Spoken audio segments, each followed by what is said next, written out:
What's good, everybody? My name is Alckemy. Welcome to the channel. Today, you and I are going to be taking a journey into making some FM bells from scratch. Now, FM-4 is an FM synth. Everything that goes into this pretty much starts off as a sine wave, and from that, we can pretty much use this in a creative way to get some cool keys or plucks or whatever it is that you want to do to describe it. Before we get started, though, could you like the video? Thanks. That's all I got. All right. With that out of the way, let's go ahead and talk about FM-4. It's actually a pretty powerful synth. I don't like some things about it, the fact that you can't modulate the tables, and also like the fact that it is only sine waves, which shout out to Dash Glitch, by the way, because I didn't actually know that that's what FM, like real FM was. But from that, we can actually do some really interesting morphing. So the first thing that we want to do is just turn this down into, something that just has decay.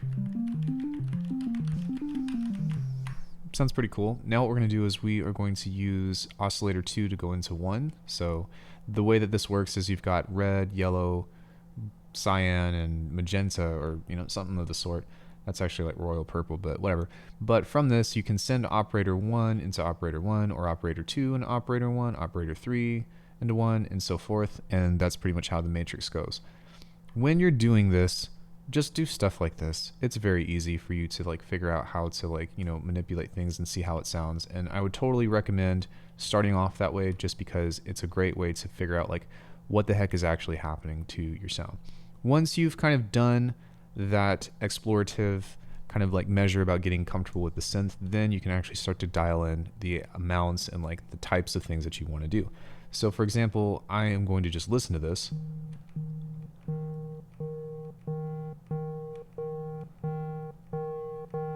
And that sounds pretty good to me. Now, on operator 2, most of the time, if you're using complete numbers, whether it be through the pitch, which is on top, or the hertz value, which is on the bottom, then you end up getting something that will always stay in tone. However, the more that you start to break this stuff,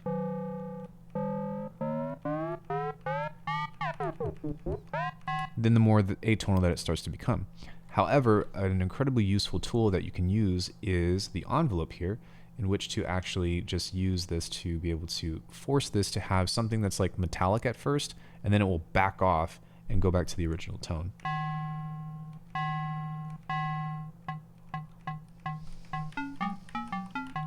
So you can see already that we're starting to get something that's kind of metallic, and we can adjust the pitch.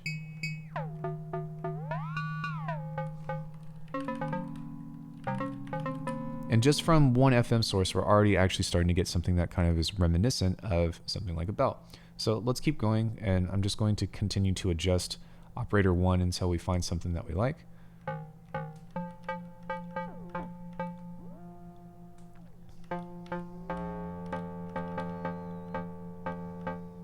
Now keep in mind too that just because you are adding this envelope here as a source of modulation, it doesn't necessarily mean that you have to do it at 100%. So for example, right now we're going to start at 100%, but let's take a listen to this. Okay, now I'm going to back off of this just a tad. And suddenly it's become a lot more subtle. So that means that by playing with the balance between this, we can shape the timbre of whatever sound it is that we're making. And it doesn't have to be exclusive to bells, but this is pretty much the approach to FM synthesis if you want to use it in this context. Now by adding a little bit more release, we can kind of create that tail end. And I wouldn't say that this sounds amazing. However, just by messing with it a bit, we can probably find something that is a happy medium in between. Now the other thing too is we can also mod the rest of this, or we can actually pull back from this as well if we were to mod itself.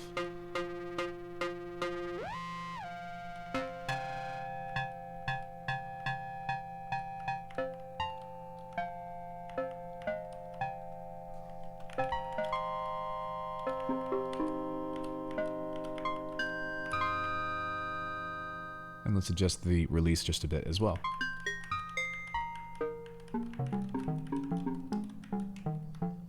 So now we have something that kind of sounds like a oil drum or pan drum or something that I'm actually pretty happy with. And from this point, we want to get into the next pieces of this, which are maybe adding some physicality to it. So one thing that we can actually do is we can introduce just a touch of white noise on this. But what we want to do instead is just introduce this with the envelope. So we're going to pull off of this and add this here as well.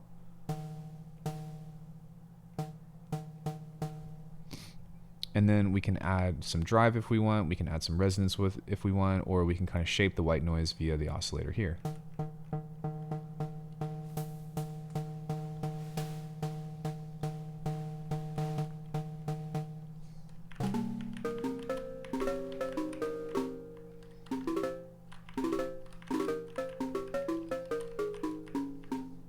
Now the next piece that we want to do is we're going to add that same envelope to the pitch, and we're just going to set this to maybe like an octave or so, and we'll see how that sounds. Now I'm not sure if this is going to work out because of the decay rate, but we can try. Yeah, so unfortunately because we're using this long decay on the pitch, it's not going to work out so well. So what we're going to do instead is use an ADSR, which is the exact same thing but with a very short decay. So from here, we just want to pull this and set this to where it's really just as short as possible. So that way, whenever we add this to the pitch now, it's going to just have just a little bit of percussiveness to it. And even then, that's too long. So we're going to back off this even more. Even then, that's too much. There we go.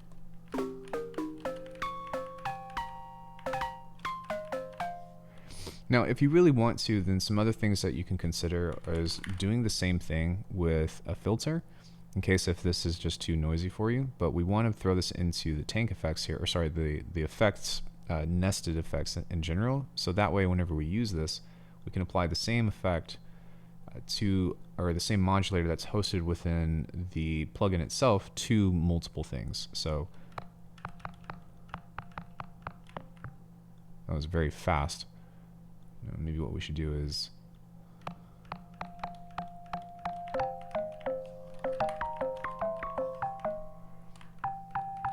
now for this in particular, because it's so quick, this might not be the best choice, so we can try this one as well. Unfortunately, oh, it does work. Okay. There we go. And you can always open this back up too if you want. Or we can adjust it a little bit more.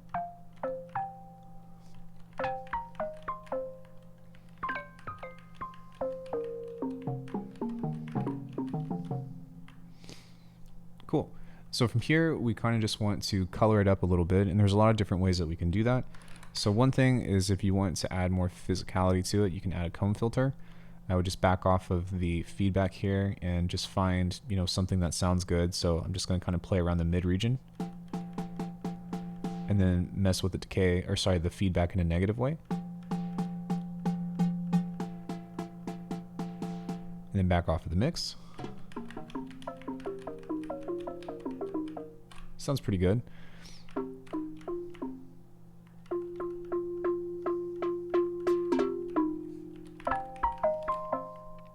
Now the next piece of this is to make it a little bit softer, and there's a few things that we can do for this. I'm just going to use the chorus plus, and we can kind of mess around with how this sounds in general.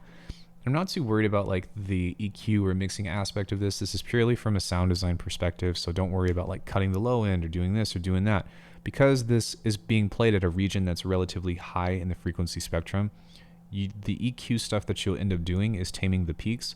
So I guess just as a matter of like standard mixing protocol or whatever, I'm breaking a rule here by using Pro Q3, but you see that? So that's something that you can use to kind of dip down and try to tame in case if it's too crazy.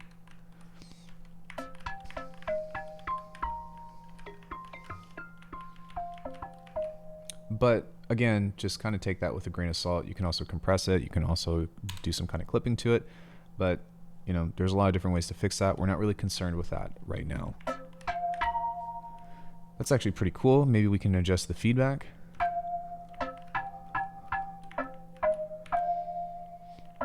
We can make it really wide with the chorus.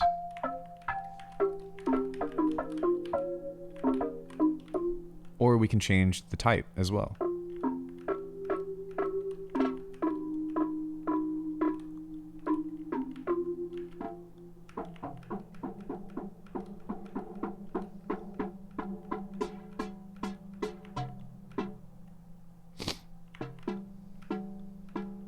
Really, all I'm doing is playing around with the knobs, so I'm not really going to go into explaining like what a chorus does, but just know that you've got 4 different algorithms on here, and you can adjust like the self-explanatory things. So like you got your width, that's the wideness, you've got your speed, that's how fast the chorus rotates, because it deals with a set of delays that input. Like chorus is pretty much like multi-delay, that's really short. The tone obviously probably adds like high end to it. Yeah, and then you have your depth, which is just pretty much like how, it's not your mix knob, but it's like how deep does it go. Like I would imagine like on like a,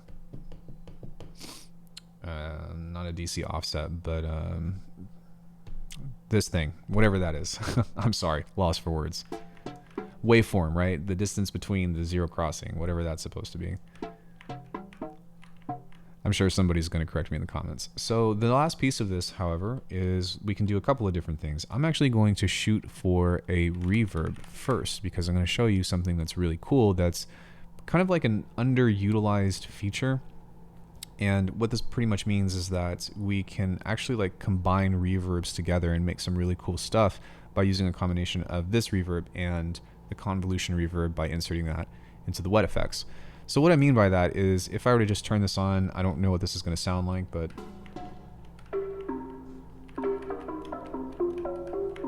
I don't want to touch that. That sounds pretty good, to be honest. And this is all by feel. I don't have anything specific for this, but now that we have something like that, we can toss a convolution in here, which hopefully you have the latest Bitwig update. If you don't get it, it's totally worth it. And we can actually just use... yeah, we can probably just use this one, which is the St. Peter's. This has a long tail on it, and we can shape this.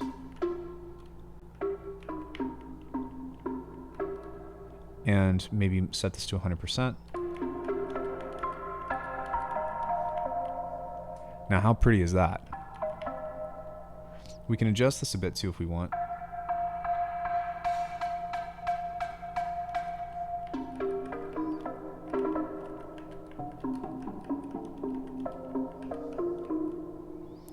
We can change the tuning of this. Unfortunately, we can't modulate or automate this, but even still, it's pretty cool.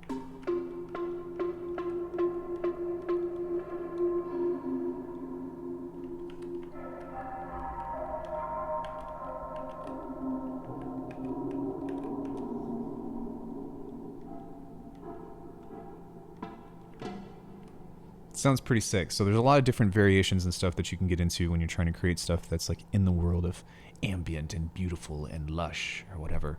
Generally speaking, if you're just working with things that have a relatively basic set of harmonics, meaning that you don't have something that's a complex waveform, you want to be kind of careful with 2 things. If it's just a sine wave, then it's very easy for you to get like insane peaks within your sound. So you want to use like some kind of coloration or some kind of diffusion to kind of like tame those peaky frequencies. So as I said before, even with all of this stuff, again, I'm just going to use ProQ because it's going to pull up a really nice picture. See how this is kind of like combed out, and it does still have some peaks that are going on, but if you were to take all of this off, you see how prominent the fundamental frequency becomes? So that's just something to be mindful of whenever you're designing stuff that might sound like super sharp or might start to sound distorted. It's just that a single harmonic is peaking through so hard that it creates like weird, like I guess weird distortion that's usually undesirable. Don't get me wrong, I love distortion, but it's not quite the same. It's not the distortion that you want. So you can keep going with this if you wanted to. You can also do a mix of all different kinds of things with the reverb within this. You can add delay if you want. So let's say you wanted to just kind of spice up your life a bit and add some delay plus. This thing is pretty awesome as well. You can even add some diffusion in this way and just kind of duck when the original sound comes in. And then you can, yeah, I wouldn't really touch anything else, to be honest.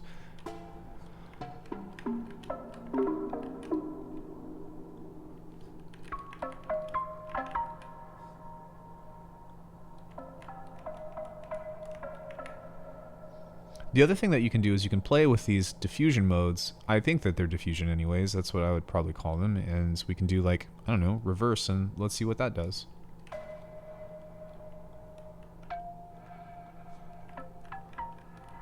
This is sick because it has, it ducks the original signal, which makes it dry. But as soon as you pull off of it, it will actually slowly start to reintroduce that diffusion tail end. So it's almost like a reverb in that way, but it's of course a delay.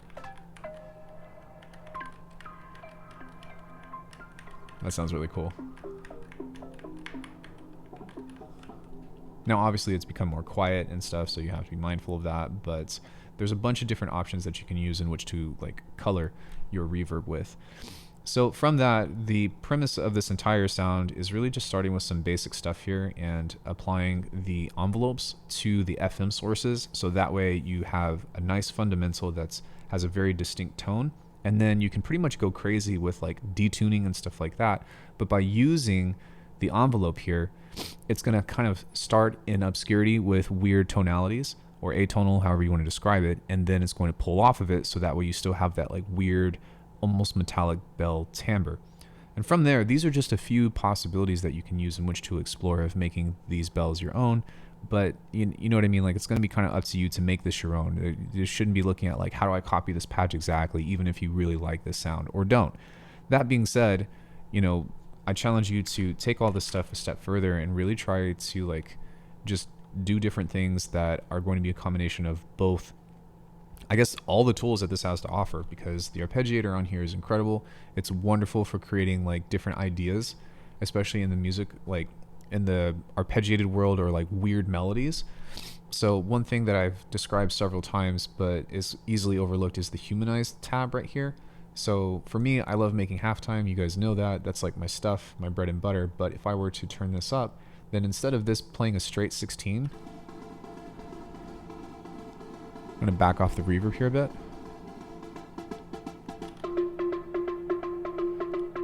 Then whenever I turn on the humanize, it's going to do this.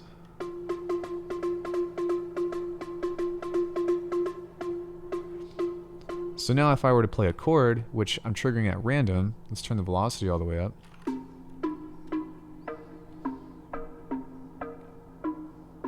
We can turn the octave to 2, so every once in a while it'll hit an octave up.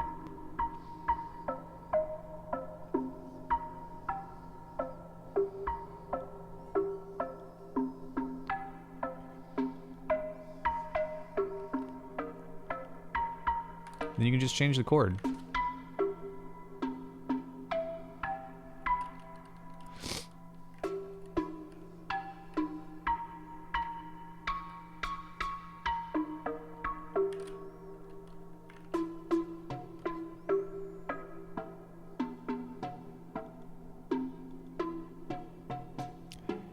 If you want, you can add more release. You can also add more decay.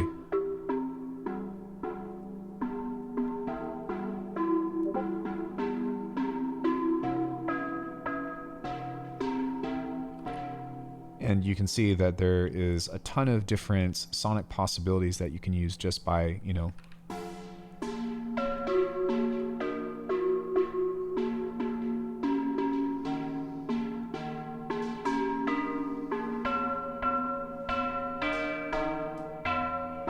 now it sounds like a grandfather clock. But in the essence of creating bells, you should not have a hard time by the end of this video. This should be pretty easy to be like, oh, okay, now I've got bells and I can do all types of cool stuff. If you really want to get down and dirty with this, then what I would suggest is create a chord like we just did from before. Let's just pick F, something in F minor. So boom, do, do, do. Cool. So now that we have something like that, we can maybe pitch this down a bit. Let's go ahead and listen to this.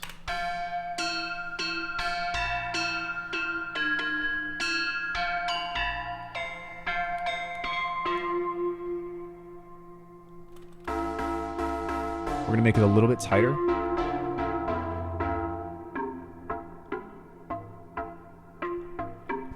And then you can add in your third-party effects, like either Portal.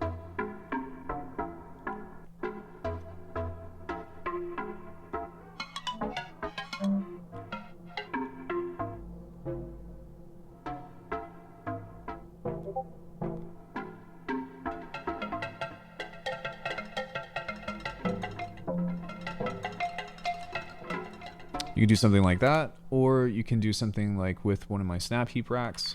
Again, this is just, you know, bonus stuff that I'm showing you to keep the video interesting and do lots of other cool things. We can do like a generator like this and just let it play. Maybe change the timing on this.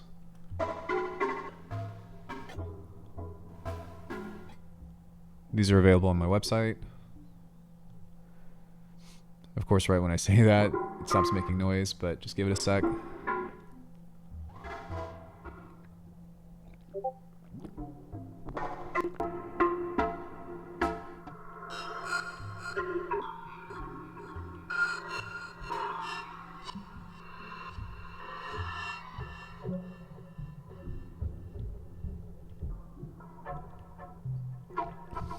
Cool.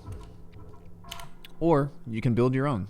So I have an effects layer that I make, and all that stuff that I just showed you, you can actually make within Bitwig itself, which you'll have to kind of come in at a different video time, because going through all of this stuff is going to be a whole separate aspect in its own right. And this video is already super long, but you can play with different stuff like this.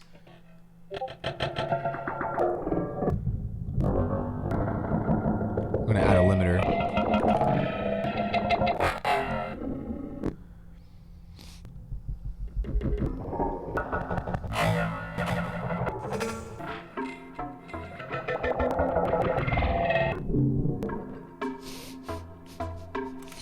And pretty much like all of your sound design needs as far as bells and stuff are pretty much taken care of. So hopefully this was informative to you guys. If you want to support the channel, check out my presets that I have on alckemy.com, or consider becoming a member where I have master classes and content and blah, blah, blah. But other than that, happy producing. Have a wonderful rest of your evening, and just let me know if you have any questions. Bye, everybody.